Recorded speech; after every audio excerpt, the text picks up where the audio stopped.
Nama Vishnupadaya Krishna Prasthaya Bhutale Shri Mate Bhaktivedanta Swami Niti Namane Namaste Saraswata Devi Gauravani Prachadane Nirvashesha Shunyavadi Paschatya Desha Tarane Sri Krishna Chaitanya Prabhu Nityananda Sri Advaita Gadadhar Shivasati Gaur Bhakta Vrinda Hare Krishna Krishna Krishna Hare Hare Hare Rama Rama Rama Hare Hare. So the subject is Sandarbhas of Jiva Goswami, which is maybe a little technical subject. I don't know who's so advanced here. We have a big crowd here, but I don't know what level you're on. Usually the Sandarbhas are the, let's say, the PhD part of the study program, and most devotees don't get around to the Sandarbhas even. I don't even think they're in the Bhaktivedanta chorus, are they? No, nothing is there. So they're rather elevated in one sense, or a little complex, not so well studied. Anyway, in another sense, it's not so complicated. The basic plan of Jiva Goswami is simply to prove whatever Chaitanya Mahaprabhu has stated, and that is stated in the Chaitanya Charitamrita, where in his arguments with others, Chaitanya Mahaprabhu has stated that the scriptures actually only contain 3 subject matters. Who knows the 3 subject matters? No.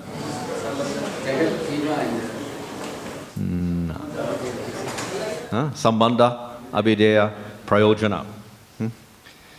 So those words occur in the Chaitanya Charitamrita. There's not too much explanation there, however.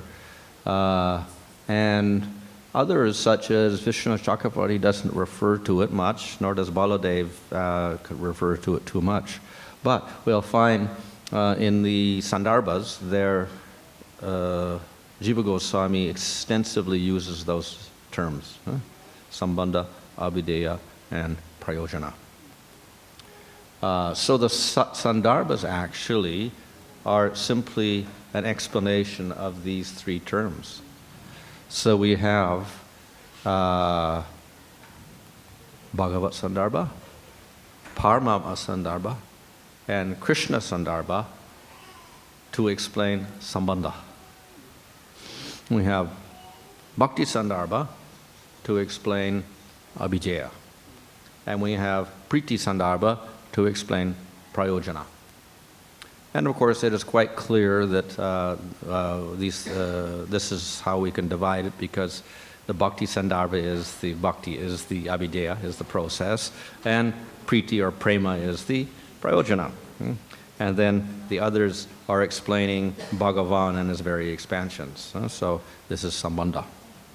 So that is 5 Sandarbhas. So the 6th Sandarbha is the Tattva Sandarbha, which is not Sambandha, Abhideya, Prayojana, but rather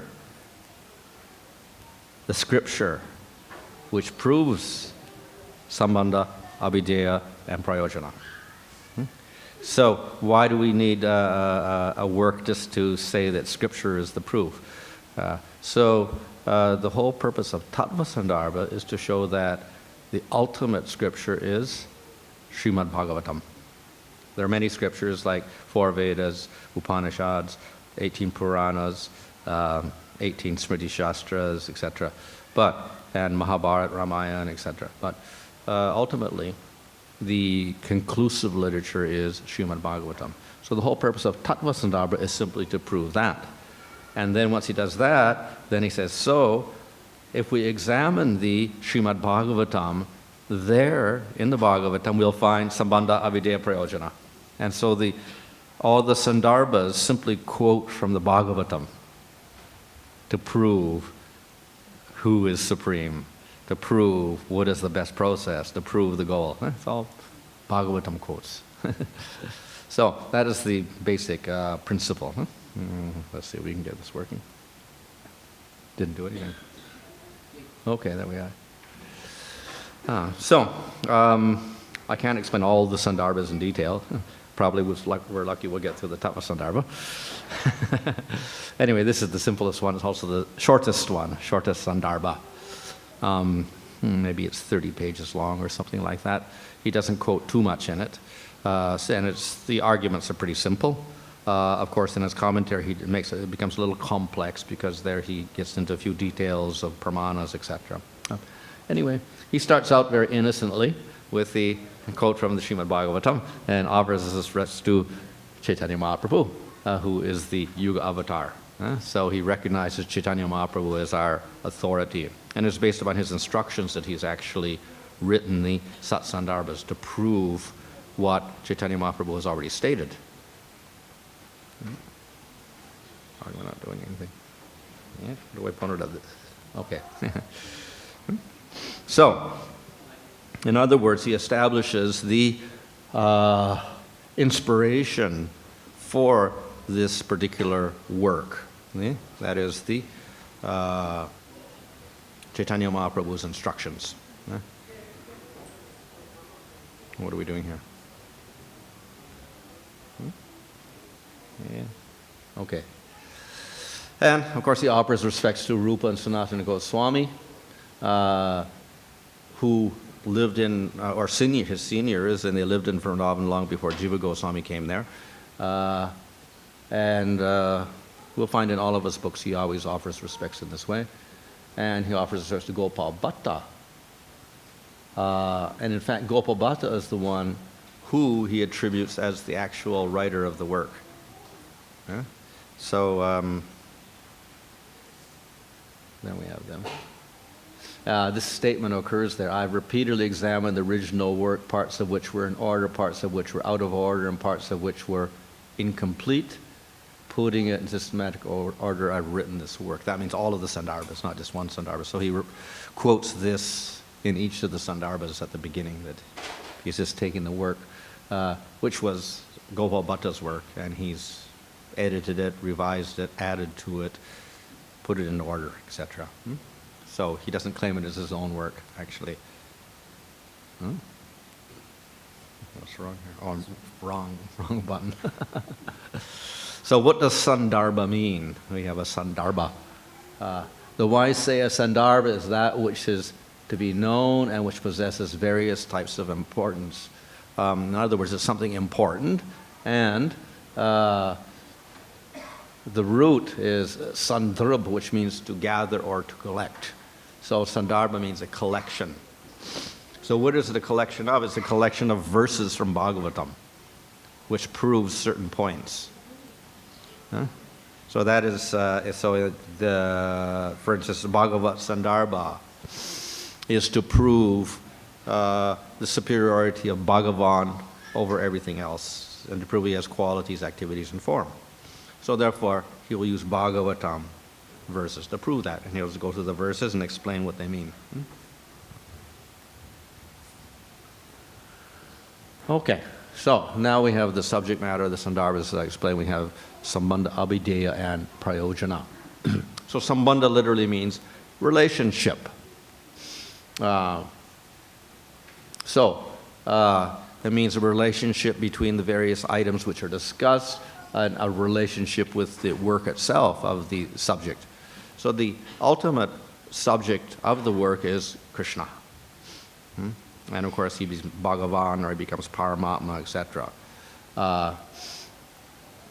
And everything is in relation to him. So Sambandha implies a relationship between real things, not illusory things. So this automatically is more or less a criticism of the Mayavad philosophy, where everything is illusion. So matter is illusion, Jiva is illusion, God is illusion, etc., and only Brahman exists. So relationship means there's more than one thing. There is Supreme Lord, there is Jivas, there is matter, and they're all real.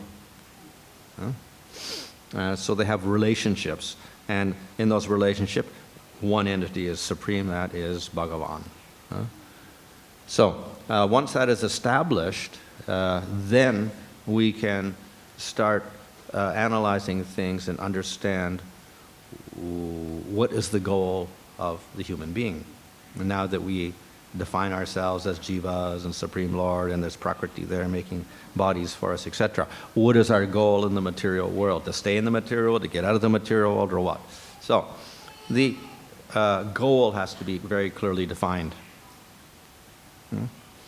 Now the problem comes that in all of this, we go to Scripture. I said these are the subject matters of Scripture, so we have to go to Scriptures. Now when we go to Scriptures, Scriptures are very famous for saying contradictory things. Unfortunately. It doesn't say things very clearly. Huh? So we'll find that always is there. Even in Bhagavad Gita there is contradiction. Krishna says, Karma Yoga is the best. Worship the Devatas in chapter 3. Then in chapter 9 he says, anyone who worships Devatas is a fool. Give up the worship of Devatas. It's all temporary. So he makes contrary statements. Or at the end of Bhagavad Gita, after explaining Karma Yoga, Jnana Yoga, and Ashtanga Yoga, then Krishna says, give up all dharmas and just surrender unto me. So then we'll ask, well, why did he explain the Bhagavad Gita in the first place? Just come out with the statement, Sarva Dhamma Parajajamam Mikam Sarnam Varja, that's all we need. So why did he go through this whole work and explaining all these different yoga systems when now he's discarding them all? So we'll get contradictory statements.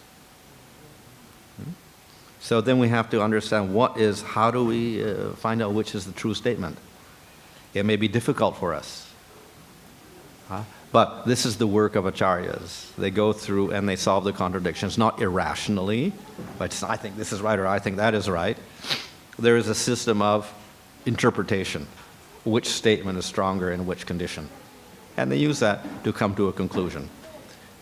Taking into consideration the context of each statement. So that's what acharyas do for us. So it's acharyas that come out with, they pull out what is the real sambandha, what is the real prayojana, and what is the real abhidheya, what is the real process. If we don't have that, we are liable to make some mistakes, even if we have scriptures. So that is why some people will read Bhagavad Gita, and what is their conclusion? Karma Yoga is the best. So let us all do Varnashram and Karma Yoga. That's the ultimate for them. And they'll praise it. Others will say Jnana is the best, or Yoga is the best, etc. So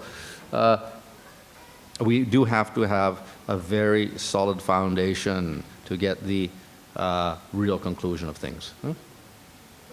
In terms of what is the goal, what is the method, and even what is the basic real things. Because in Bhagavatam also we'll find verses that say, oh, everything is illusion. Only Brahman is real. Everything is one. And you'll find statements in the Bhagavatam like this also. And in fact, there are some people that go through the Bhagavatam, underline all these statements, and say, look, the Bhagavatam is an impersonal work, actually. And even some scholars will say that. Yes, actually, Bhagavatam is an impersonal work with some little bit of personalism in it. So we have to study things very carefully through authorities to get the conclusion. Anyway, these are the subject matters. And first of all, we have to establish what's our proof. What do we use as proof? What is the scripture?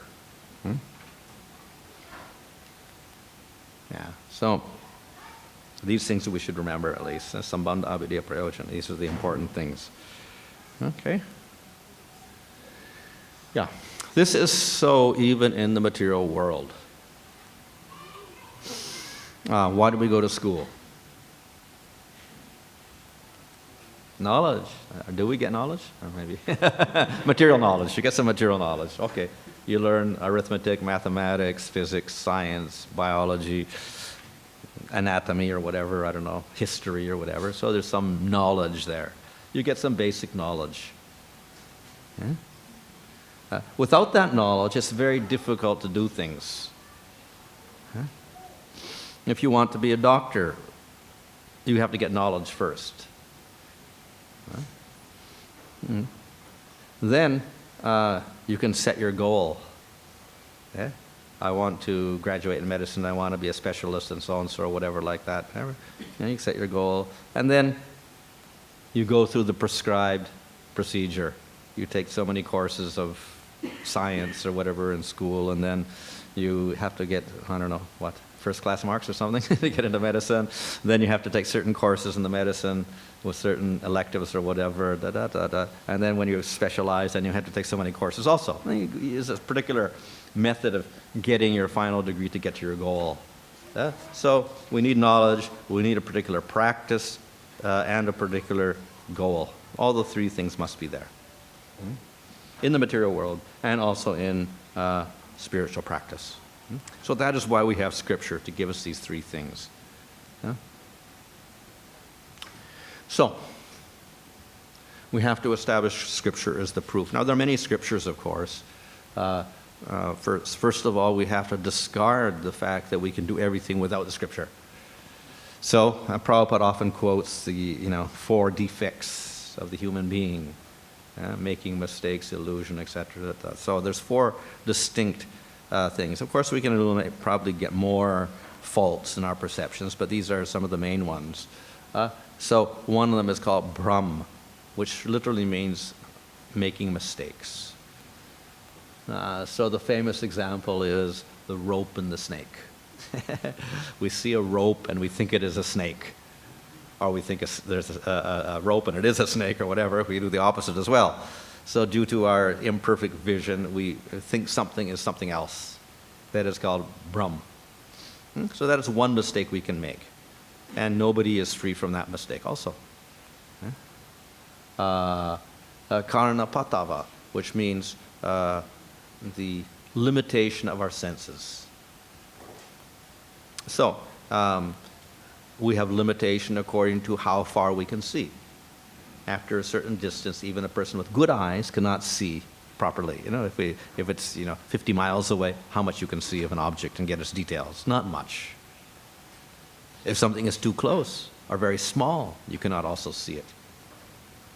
So, of course, often in ancient times, when they would examine things like gems, for instance, how to figure out what is a pure gem. So they could always look at it with their eyes, and according to that, they just judge the color and see if there's a little crack here, a little spot. So according to visibility, that was the extent of purity. Now we have microscopes, so you can look at the gem with a microscope and see little dots there, and things like that, which you cannot see with your naked eye. So that's even a higher standard of purity or whatever. So the eye has its limitations, and then to go beyond that, then we need instruments of some sort, either microscopes, telescopes, or electron microscopes, or electron telescopes, or whatever they have, in this Hubble telescope or whatever. And in this way, we can extend our sense to some degree, but even then, limitations there. So we cannot see across the universe. Even with the most advanced instruments, we can only see so far into space, indirectly, that's all. So automatically a limitation of senses. Pramad, means inattention, which means we overlook things. It's not that we make a mistake, and it's not that we don't have the capacity to see it. It's before our eyes, we can very well see it, but somehow the mind wanders and we don't see it, or whatever. So that's another type of mistake we can make, overlooking things which should be seen, but we don't see. This is probably because of a combination of the senses with the mind, and even though our sense is looking at it, our mind is somewhere else, so we don't see it. And vipralipsa. This is not due to the senses so much as the mind. So, we don't have a Brahma, we don't have inattention, and we don't have a limitation of the sense, so we can perceive something properly, but then when we report it, we report something different, because our mind wants to tell everybody something else. So it's called cheating. We report different results than what were observed. So this is, of course, not ethical, but unfortunately human beings get tempted or whatever, so they may often do this even in science. So, okay, yeah, scientific misconduct. Because they're getting paid, they alter the results slightly or distort the results slightly to conform with what is expected of them in their experiments and their reports, so that they give a good report to that particular company they're hired by, so that they say that drug is safe or this is nice or whatever, when actually it's not that. So that's called cheating. Huh? So it takes place on a normal level of human observation. It also takes place even in science, because nobody is perfect. Yeah? There is a report. I don't know if it's true. I think it's true. We have laws of science.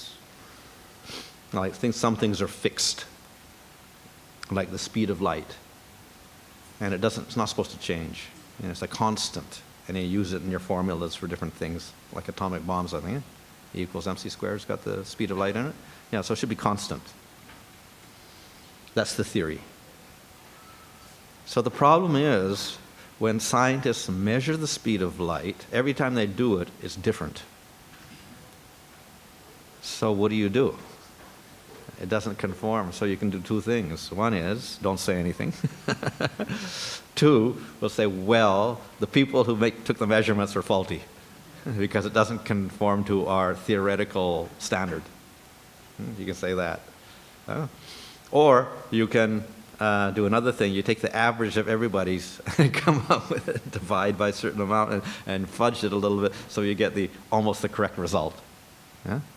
So there's various ways you can adjust it, but actually, every time they take it, it's slightly different, the speed of light, every time they measure it, and they don't know why. So they can just discount it as being, somebody made a mistake or whatever. So that's some aspects of science are imprecise, even though we think they are precise. There's other examples also, of course, of direct cheating also in science itself. Okay.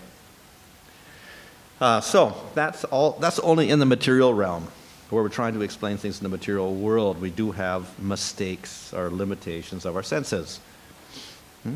Now, if we try to understand and perceive what actually you cannot perceive with your senses, how can we come to the truth? God is not conceivable by our mind and is not perceivable by our senses. So how can we actually discuss this? Because all of our discussions take place upon our perceptions and the concepts we derive from our perceptions. Yeah? So that is why we cannot just say, well, prove God exists or something like that. It's impossible. Huh? So, we have different Pramanas which are accepted. Though we are talking about Scripture, it does not mean that we ignore the other Pramanas or other means of proof. Huh? So we have Shabda. This is the one we accept. This is authoritative scriptures. It literally means sound. Huh?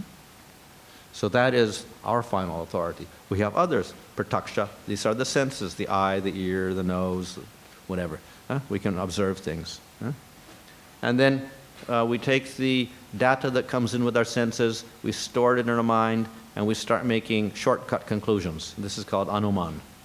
Inference.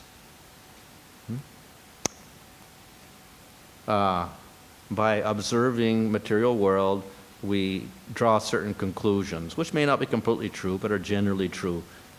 Like, where there is smoke, there is fire. Fire produces smoke. So if I see smoke, I can infer fire also is there. So if I see some smoke on a mountain, I can say, there must be a fire on the mountain. That's my inference, even though I don't see the fire. So that's use of logical propositions to come to a conclusion without actually seeing things. But it's based upon perceptions. First I see fire, I see smoke, and then I come to the conclusion where there's smoke, there's fire. So it's based on perception, but we can extend that to cases where we don't have perception, as in the case of the mountain and the fire. And that is not always true also, because there could be smoke on the mountain without a fire if the rain came along and put out the fire, and the smoke is there. So we just got smoke without a fire. It's also there. So then our inference is wrong.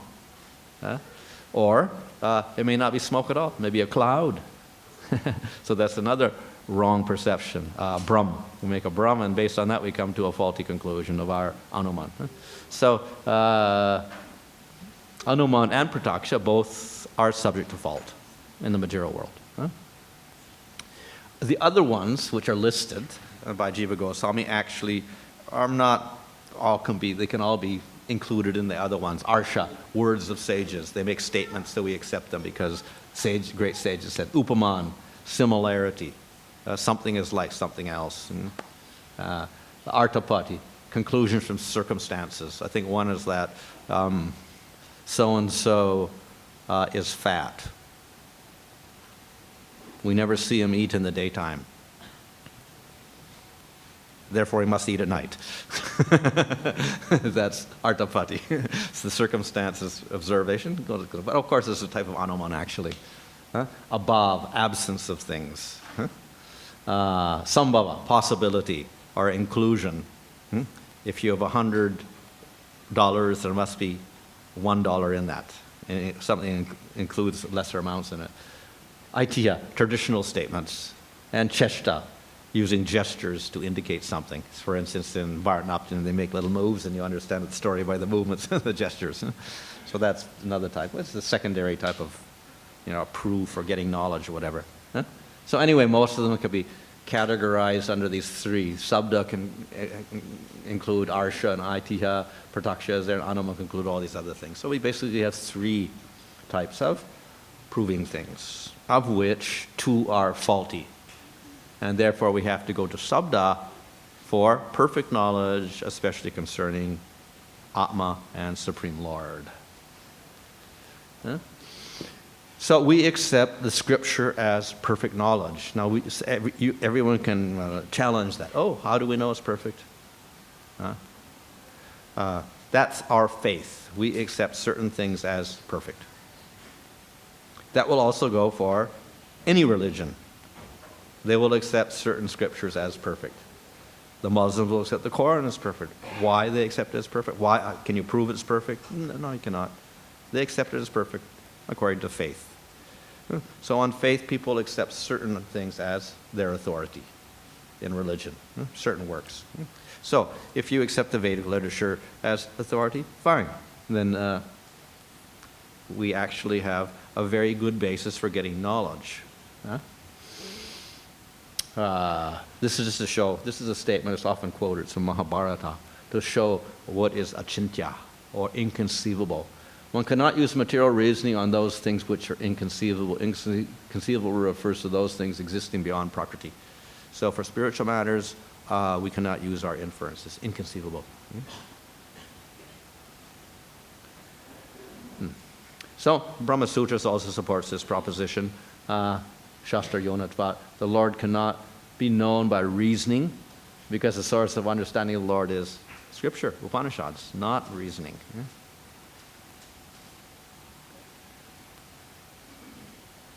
So, as I said, we have to establish a way of solving contradictory statements in Scriptures. One of the principles is there's a contradiction in Shruti and Smriti. Shruti is the stronger authority. This proposition is used by Shankaracharya to promote the Upanishads and discard everything else, including Bhagavad Gita, as secondary knowledge. Shruti is stronger, he'll say. So though this is a general thing that has authority from many people, Jiva Goswami also proves later that actually Shruti and Smriti should be considered equal, and one is not superior to the other. Yeah. Then we have all sorts of other things that can be applied. Interpretation. Direct meaning is the strongest. If we can take the direct meaning, that's always the greatest, the best, of all the alternatives. If we can't, then we have to start interpreting lakshana, etc. It's interpretive meaning. Then we have to alter the syntax and the grammar and start interpreting that, referring to other texts to get the meaning, because this text says this, so that must mean this, and this text also. Philosophical stance, because our philosophy says this, it must be like this. Etymological meaning, you take words, and instead of the Krishna meaning Krishna, a son of Nana Maharaj, Krishna means black, or Krishna means something else, We can start getting etymological meanings. But of course the word Krishna itself means he who is the source of all knowledge and he who is the source of all bliss. So that means Krishna anyway. But you can often use the etymology to get a different meaning than the common meaning of a word. So you can do that also. So generally, as we go on this list, it gets weaker and weaker and weaker as a source of proof. So we generally have to try to get direct meaning of statements, if possible. And then next is lakshana. So we have many scriptures. We have the 4 Vedas, and each Veda has 4 parts to it: Brahmanas, Aranyakas, Samhitas, and Upanishads. So the Samveda will have those 4 parts to it. Yajurveda will have those 4 parts to it. So they each have their Upanishads and their Samhitas, etc. We've got a lot of works there. They also have their Angas, like Jyotish, Vyakaran, Kalpa, etc. And other than the Vedas, then we get Brahma Sutras to explain the Upanishads. This was written by Vedavyasa himself after he divided the Vedas. Then we get other works, like the Mahabharata, which Vedavyasa also wrote. And in that we get the Bhagavad Gita. That's technically called Itihasa, an epic history. Long, long work with lots of stories in it. And we have other works, not written by Vedavyasa, the Smriti Shastras, written by great sages like Bhanu, or Harita, Yajnavalkya, etc. I think there's 18 of those Smriti Shastras are quite common. They deal basically with Dharma, Varnashram system, laws. We get 108 Pancharatric Shastras as well. And we get 18 Puranas written by Vedavyasa also. So we have a huge amount of literature, scriptures to deal with. How can we read them all? Not very likely. So, Vedavyasa himself understood this. And therefore, when he wrote the Veda, or recorded the Vedas and divided them up, then he felt this is not going to work too well. Then he wrote the Itihas, the Mahabharata, and he wrote the Puranas, etc. Still, there is a problem. Now, of course, when he wrote the Puranas, his intention was to explain the Vedas in a simpler way for less qualified people. So in one sense, we cannot say the Puranas are less than the Vedas. And in fact, he says they are equal. So he compares this to a gold chain. So we have a gold chain and has these little links in it, yes? And we try to put it around her neck and it doesn't quite go. And it's a little bit too short. So, what's the solution? We've got to put another link in there, and then we can make it long enough to go around your neck. But if we make it's a gold chain. If we make the link out of iron, it won't be perfect. We have to make it out of gold. This will complete the necklace. So, to complete the work, we need the same quality material. So similarly, to complete the Vedas, Purana means purnayate, to complete. The Puranas complete the Vedas. To complete the Vedas, they have to be the same quality, like gold for gold.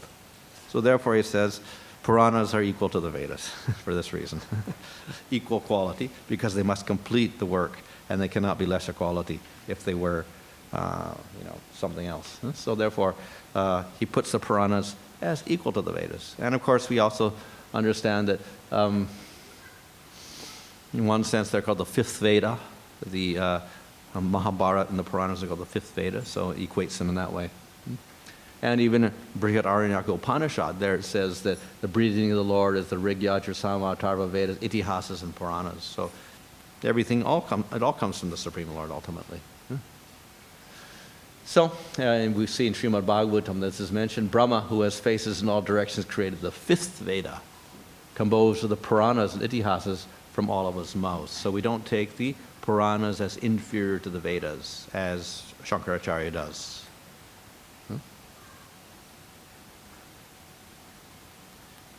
So the Puranas are Vedas, in other words, the fifth Veda. Sutta and others who were Sudras were qualified to study them. So this is one advantage of Puranas. You don't have to have the same qualification as for reading the Vedas. The Puranas are like the name of Krishna, which is the real fruit of the creeper of all the Vedas. So the name of Krishna is open to everyone. Puranas are open to everyone. There's no discrimination there. And among all the different works written, I mentioned Smriti Shastras, Pancharatra, etc., the Puranas and Mahabharata have a special place because they were actually written by Veda Vyas, who was the compiler of the Vedas and the writer of the Brahma Sutras. So the excellence of Veda Vyas, who's an avatar of the Supreme Lord, is involved in this. What is understood by Vyas is not understood by Brahma and others. He knows everything. His understanding cannot be approached by anyone. That's from the Padma Purana. So Vyasa's work has special authority.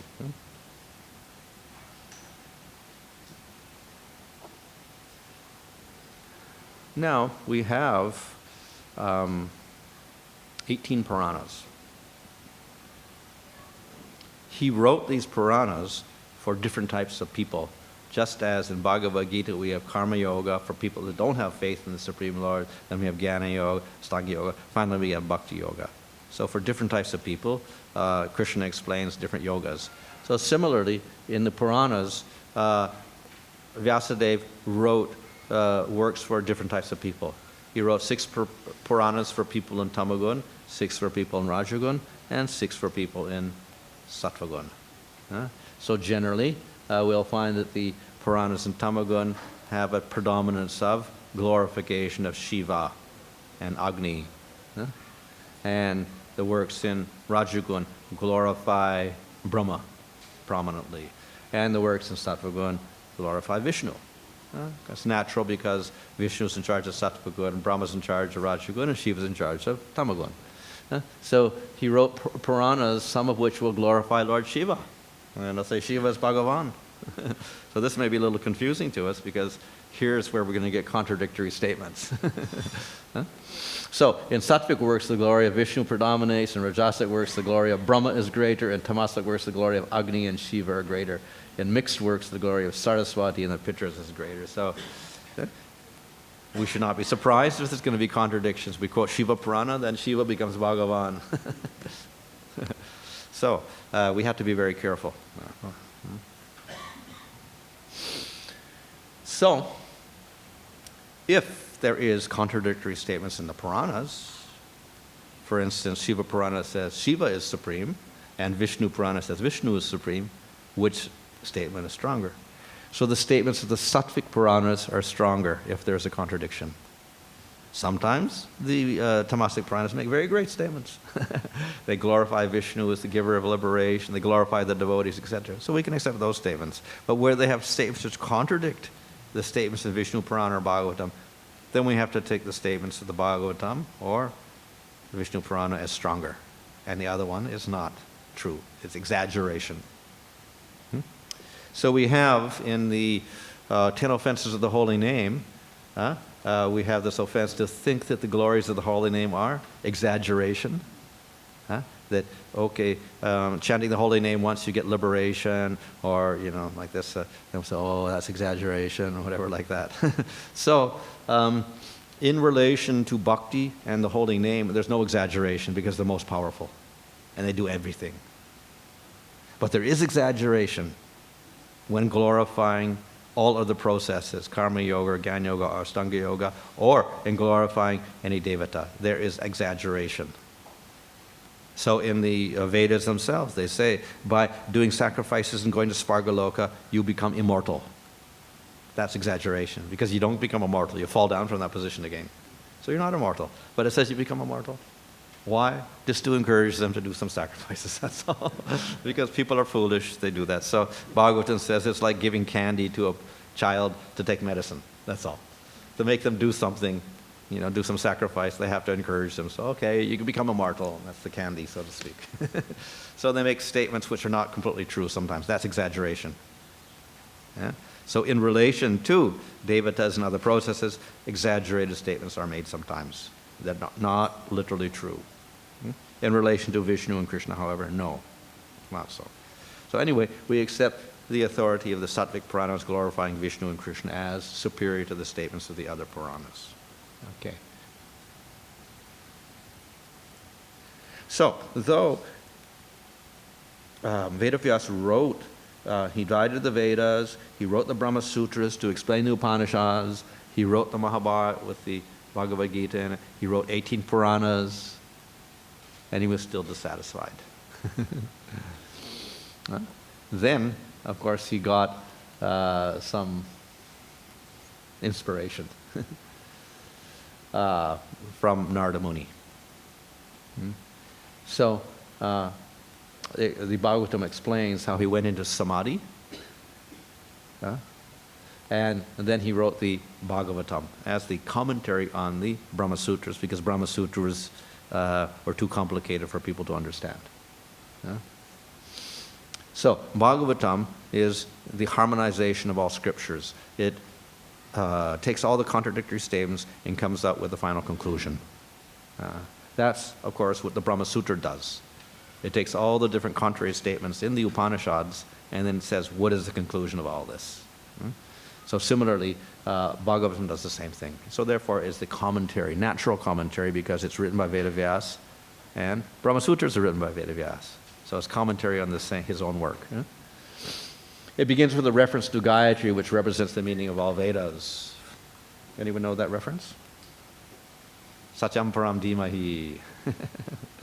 And there's a reference to the Brahma Sutras there. Jamadasya Yataha. Yeah? That's second sutra. Okay.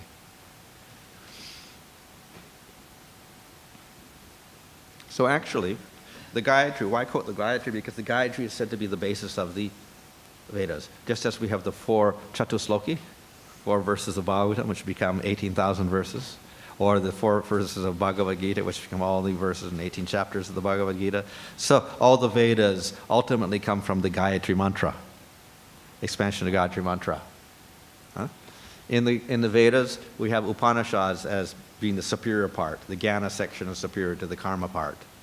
Yeah? And in that Jnana part, we have 2 types of Jnana, impersonal Jnana and Bhagavat Jnana. So Upanishads are the essence of the Vedas, and Vedavyasa wrote the Brahma Sutras to explain the Upanishads. And then he wrote the Bhagavatam to explain the Brahma Sutras. So it includes everything else. It includes the meaning of the Brahma Sutras, includes the meaning of the Upanishads, includes the meaning of the Vedas, includes the Brahma Gayatri mantra. Everything is there in the Bhagavatam. And therefore he quotes the Gayatri mantra, Satyam Param Dhimahi, in the first verse, to show us that Bhagavatam is non-different from Vedas and non-different from Brahma Sutras with Jamadasya Yataha.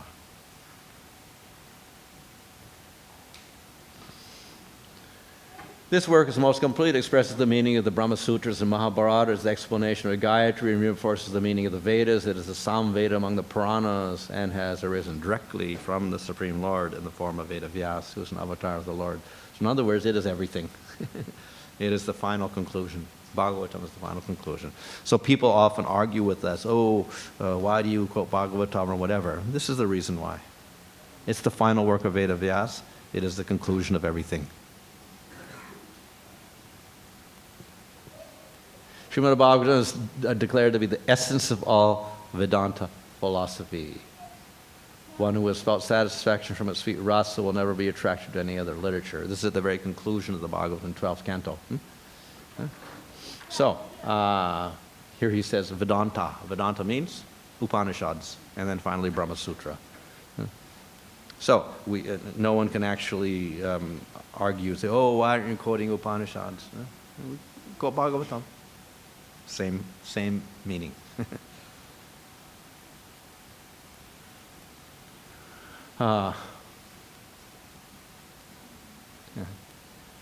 So, though Narada was Sukadeva's param guru, and Vyasadeva was his guru and also his father. Bhagavatam, coming from Sukadeva's mouth, became more attractive even to them, so they were actually in the audience. Narada was there, Vyasadeva was there, and they're listening to Sukadeva recite the Bhagavatam to Parikshit Maharaj. So somehow, when it came out of Sukadeva's mouth, it became even sweeter. And therefore Narada and his Vyasa, his guru and his param guru, were also astonished by the rasa of the Bhagavatam. So we have Sukha Mukhat Amrita Dravya Samyutam. Bhagavatam from the mouth of Sukha became sweet and liquid. What this means is that Scripture is Scripture and it's absolute, but if it comes from one mouth, it has one quality. Comes from a different mouth, it has a different quality. If it comes from a non-Vaishnava, what happens? Poison.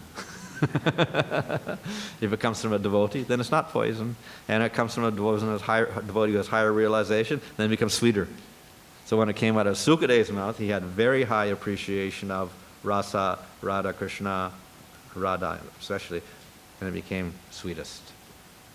So a work can transform through the speaker and his realization. Yeah, okay. So in this way we get Bhagavatam. So though Bhagavatam is written by Veda Vyas, often we glorify the Bhagavatam as, Sukadeva's work because it became sweet when it came from his mouth. And that is what is presented to us in our Bhagavatam. Sukadeva begins speaking and the Bhagavatam comes out. Oh, I wonder if we can do this now, if we have enough time. Everyone's going to stay here for a long time, or are we ready to go? Any questions so far? Back there? Yeah. There doesn't seem to be any description of Narad initiating Vyas with any mantra or any name change. So what type of disciple would Shiksha. Shiksha. Huh? We'll see often in the Bhagavatam, we'll have somebody teaching somebody. There's not necessarily a Diksha relationship. Even if we have Narada Muni teaching Mrigari the hunter, he just tells him chant Hare Krishna. Did he get a name? I don't even think he got a name or a mantra. He just told him to chant Hare Krishna. So Hare Krishna, of course, doesn't need initiation, and you can also advance by that. So you can advance by chanting Hare Krishna, we can advance through Shiksha, etc. In the case of someone like Dhruva, he did get a mantra from Narada Muni, and he used that to do deity worship. So he actually got a Diksha of sorts. But he didn't change his name, but he got the Diksha, the mantra, which is the most important part of the Diksha. So we do have cases in the Bhagavatam where there is Diksha, and we have other cases where there's no Diksha, but just teachings. Nevertheless, we can trace a line through the teachings as well. You quoted a verse showing Vyasadeva actually knows the whole meaning of everything, not Brahma or anyone else. And you're quoting from Padma. Yeah, I think it's right. Same thing as a verse quoted in Chaitanya Charitamrita, which says, Vyaso veti na vetiva. So how does that fit in? Yeah, because I think that's the glorification of Sukadeva, is it? Yeah, because so in that sense, the sweetness comes out through Sukadeva. In other words, he relished the highest aspect, which is ultimately the Ras Lila description in the 10th canto. And, he's very involved with that. So he had a higher realization than Veda Vyas did of that particular subject. So in that sense, it was he has higher knowledge. And what is the reference for classification of Puranas into 3 categories? Is it mentioned specifically in... Let's see. Probably in some of the Puranas. I don't know which Purana it's there, but even if you've seen Monia Williams' dictionary, it gives that classification. So it must come from one of the Puranas itself, yeah. Probably Matsya Purana or something will classify them like that after listing them. And similarly, when there's a contradictory statement between Shruti and Smriti, then Shruti holds the higher... That will be for the Shankarites. From where is it? That Mimamsa. From Karma Mimamsakas and Jaimini will generally take those statements like that, yeah. Vaishnava philosophy, we find that say the Sri Sampradaya, they give highest authority to Vedas. Yeah. The other. Well, they do give an equal authority to Tamil Veda. Yeah, Prabandhas. Ramanuja gives very high respect to those. He also gives a very high respect to the Vishnu Purana, and is quoted extensively in many works, including the Sri Bhashya. So the Vishnu Purana also has got very great prominence. So it's not just the Shruti, but strategy is that he and Madhvacharya both quote a lot of Shruti in comparison to our Acharyas because they were combating Shankaracharya, who basically quotes Shruti as the authority. So then you have to fight Shruti with Shruti. So they will take the same texts and the same statements and they will say, it doesn't mean this. The real context is this. So they will use a lot of Shruti and give a different meaning than Shankaracharya. So Shankaracharya uses things like, Aham Brahmasmi, Tattvamasi, etc. And then Ramanuja will take the same Tattvamasi and say, it doesn't mean that, it means this, because of the context. And then the same with Madhvacharya. So basically they're fighting against Shankaracharya, so therefore they use a lot of Shruti. But that doesn't mean that they discard or consider the other things less. So as I said, the Prabandhas are regarded as equal to the Vedas by the Sri Vaishnavas. And Vishnu Puranas have given very good emphasis. And Madhvacharya gives great emphasis to Mahabharata. He regards that as very great because it also glorifies Hanuman, who he considers as the highest deity also. Expansion of Vayu and Brahma. And he, of course, also is Hanuman incarnate, so to speak. Maharaj, you mentioned that what Vedavyasa understands, Brahma cannot understand. Yeah. You put it from Bhagavatam. However, we extensive use of Brahma Samhita. So how do we understand? Oh yeah, and we have Brahma Sampradaya also.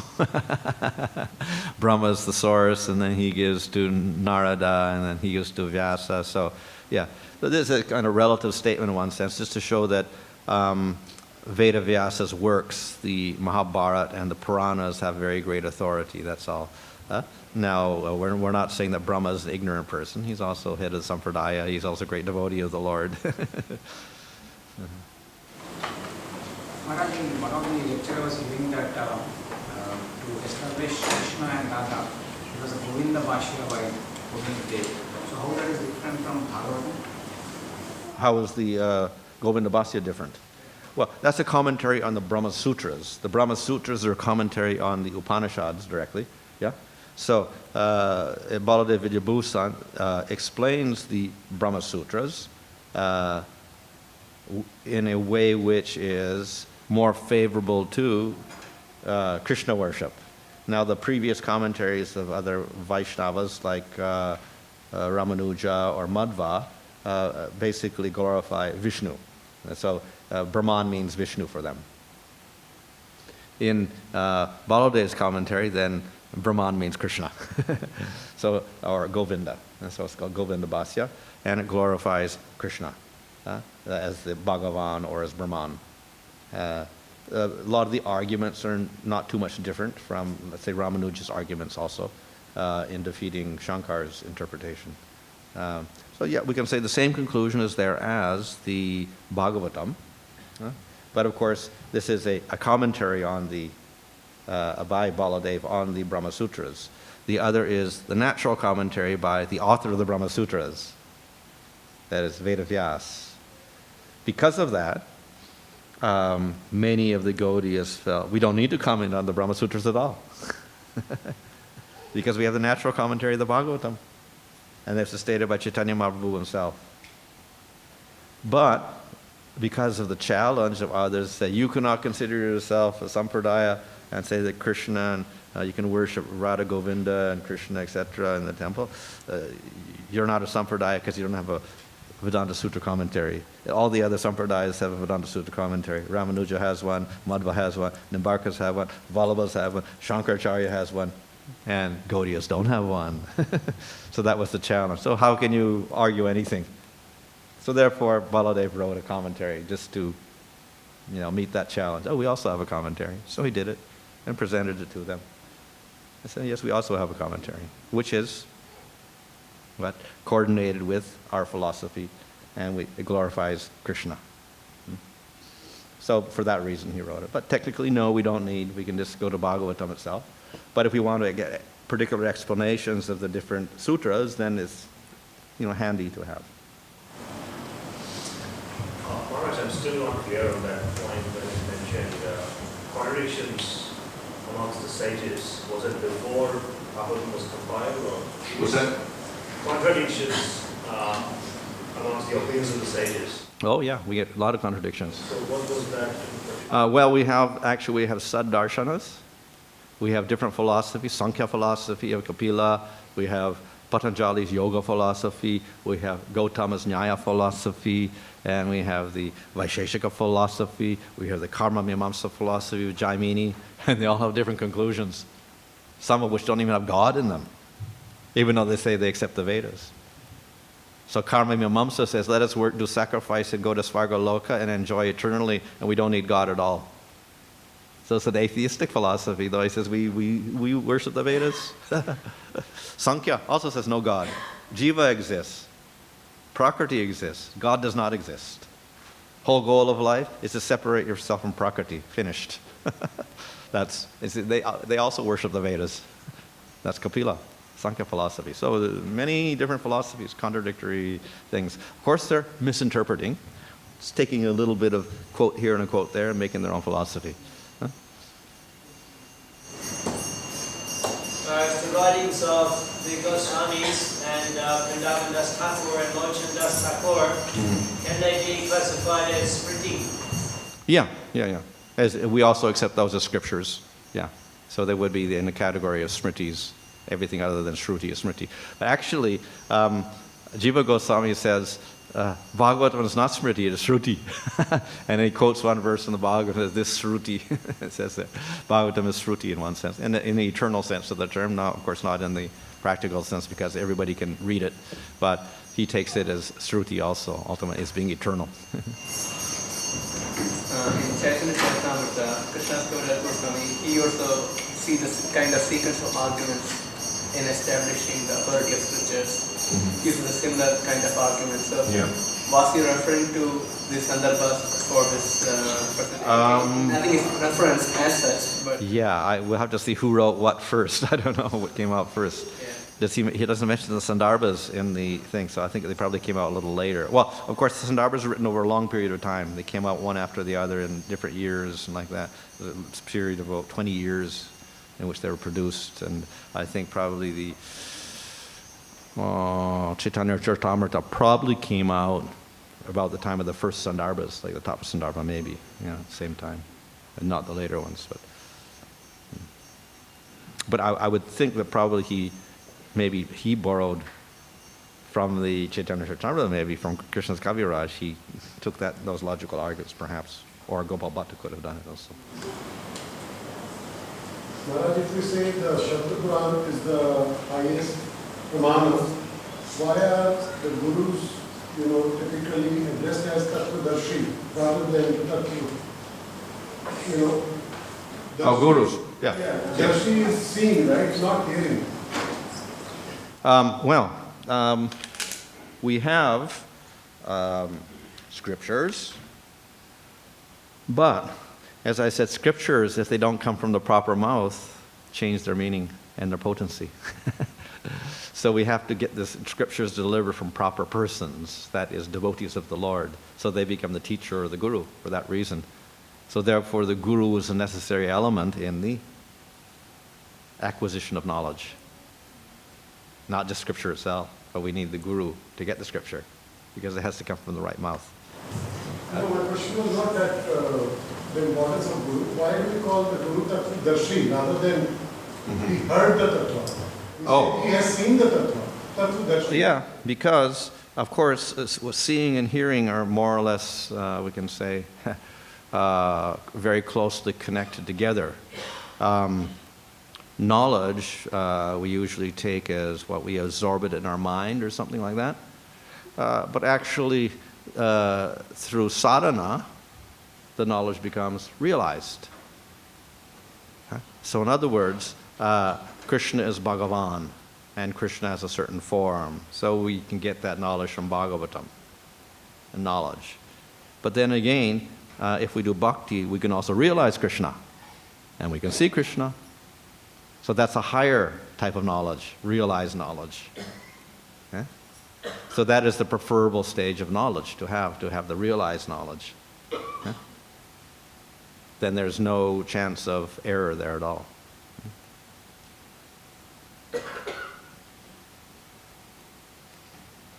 Okay. We can Yeah. to 8:50, 8:55. We can go to 8:55. We can try a little more. Maybe I can finish this up. It's not too long. So the second part, the work is divided into two parts. The second part of the Tattva Sandarbha simply deals, after it establishes Bhagavatam as the final proof, then he says, well, okay, in summary, what does Bhagavatam prove? So this is basically a summary of all the other Sandarbhas. Sambandha, Avidya, Prayojana.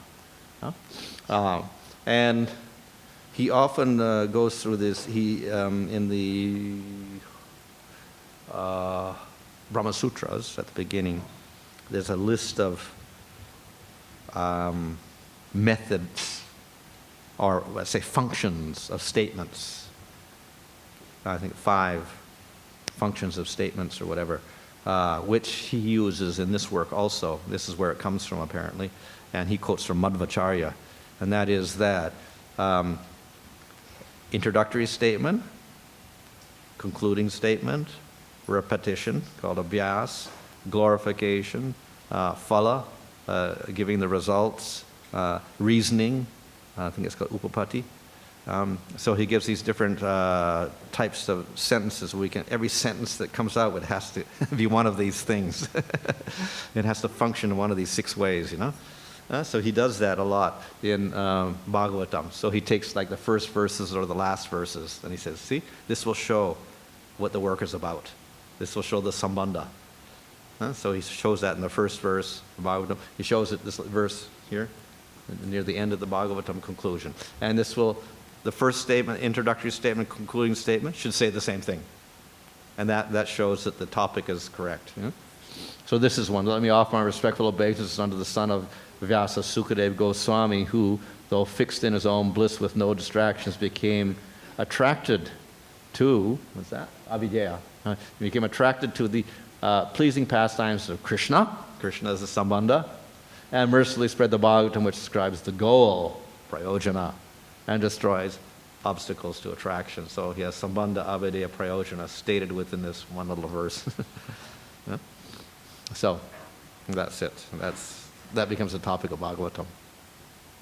Now, in the Bhagavatam, in the beginning, Vyasadeva went into samadhi, as explained, and then he saw certain things in that mind which was fixed because it was pure from the performance of bhakti. In other words, he had the high level of bhakti called prema. He saw Lord Krishna, complete with all his energies and spiritual expansions. He also saw Maya, who took shelter behind him. So there we get Krishna is the main object, that's sambandha. And Maya is secondary object. Vyasa saw bhakti yoga to the Lord, which effectively destroys jiva samsara. That is the abhijaya. Learned Vyasa then wrote the Bhagavatam for ignorant people. So we get the sambandha, abhijaya, prayojana in the samadhi of Vyasadeva, by which he wrote the Bhagavatam.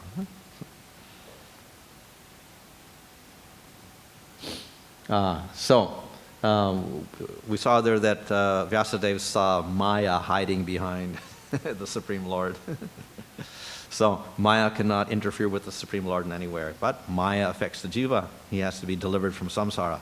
So we have an essential difference between Jiva and Supreme Lord there. Jivas are subject to Maya. Lord is never subject to Maya. So that difference between Jiva and Supreme Lord indicates the avidya process. We need bhakti. And then prayojana, that Jiva should attain realization of the Lord, not that he is the Supreme Lord already. In this work, and even more in Bhagavad Sandarbha and in Paramatma Sandarbha, Jiva Goswami spends a lot of time refuting Mayavad philosophy. That is, Jiva does not exist, and Prakriti does not exist, only Supreme Brahman exists with no form and no qualities. And the ultimate realization of Jiva is he merges in Brahman and becomes one with God. So that's Mayavad philosophy. So Jiva Goswami spends a lot of time refuting different arguments that. So one of the arguments of the Mayavadis is Brahman somehow gets reflected and it becomes Jivas. So they're not actually real, they're just a reflection of Brahman. And if we remove the reflection, then Jiva goes back and becomes Brahman again. That's one of their arguments. Huh? Another is that Brahman gets cut in little bits. And that becomes Jivas. So these arguments are argued, and not just Jiva Goswami. We'll find Ramanujacharya also has very similar arguments in the Sri Bhasya. He gives very similar arguments to this, and often Jiva Goswami even quotes verbatim from the Sri Bhasya, Ramanuja's reasoning. Okay, if Brahman has its real nature, the quality of not being subject to anything else because it's supreme, how can it be subjected to getting cut up by something or other?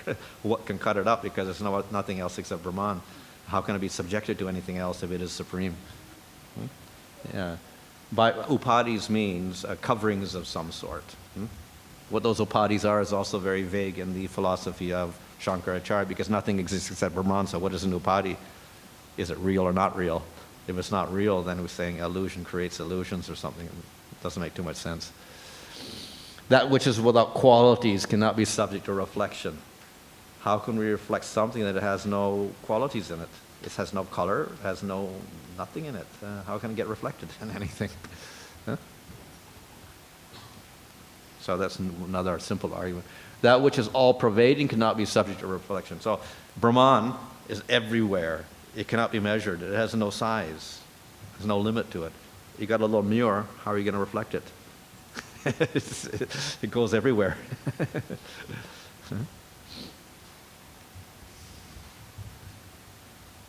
That which has no limbs or form cannot be subject to reflection because it's invisible. So if it's invisible with no form at all, how you can get a reflection. So these are some simple arguments he gives to counteract Mayavad philosophy. So, then why we speak of non-difference at all? Thus, Scripture speaking of non-difference of Brahman and Jiva should be coordinated with the conclusion that Vyasa experienced in Samadhi, where he saw Jiva and the Lord as different, but both being conscious. By the Achincha Shakti of the Lord, natural to him, which makes the impossible possible, there can be difference and non-difference of Jiva and Brahman. So, there are statements of non-difference. Yes, we also accept those, but not in the same way as Shankaracharya. This is understood by comparing the jiva to a particle in the ray of the sun, which represents the Lord. So the Lord is the sun, the particle is the jiva. So he has qualities like the sun, and he has heat, light, etc. In that sense, he is the sun also, representing the sun, but he's also dependent on the sun. He cannot exist without the sun. So therefore the jiva actually is not exactly the same as the Lord, though he shares the qualities of the Lord. So we have difference and non-difference in that way. Yeah. So here we have the Abhidheya Bhakti Yoga. So because the jiva is different, he's not an illusion, a reflection or a bifurcation of Brahman. He's actually distinct, even though he has similarities. He is distinct, and therefore we establish the process of Bhakti Yoga. The jiva is the servant of the Lord. And if he worships him, he attains a relationship, and he can get perfection in prema. There are 10 topics in the Bhagavatam. That is, these 10 topics, which probably if you take your Bhakti, whatever it is, Bhakti Shastra, you learn that? No. Vaibhava. Okay, 10 topics are there, okay.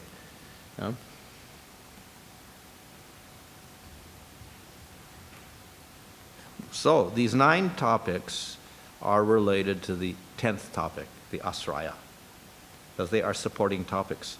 We should not think that, 10th topic is Krishna, everything else is Maya in the Bhagavatam.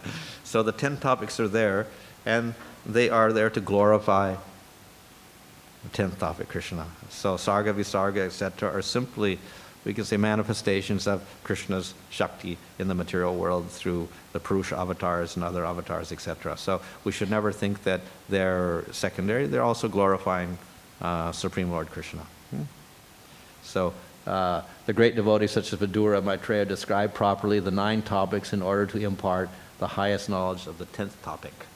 Yeah? So they support and they point towards 10th topic, which is Krishna. Huh? Like that. So, therefore, we don't just read 10th canto, we read all the cantos of the Bhagavatam. Vishnu Chakravarti actually has associated different cantos with different topics. So Sarga is 3rd canto, Visarga is 4th canto, Stiti is 5th canto, Poshana is 6th canto, Uti is 7th canto, story of Prahlad and Hiranyakasipu. Manvantar is 8th canto, 9th canto, Isha Anukata. Mukti is 11th canto, where we have discussions about impersonal Brahman by Krishna and Uddhava. Nirod, 12th canto, 4 types of destruction are described. So he does that. Jiva Goswami says all the subjects are in all the cantos, so we can't really classify them. So anyway, that's analysis. The Acharya Bhagavan, from whom arise creation, subcreation, protection, mercy, karma, dharma of the kings, the appearance of avatars, destruction and liberation, is called Paramatma and Brahman. So in the Bhagavatam, we also get this concept that Advaya Jnana, that Bhagavan includes Paramatma and Brahman. They are non-different. They're all parts of Bhagavan. Okay, that's time then. 8:55. Okay. Great. Haribol.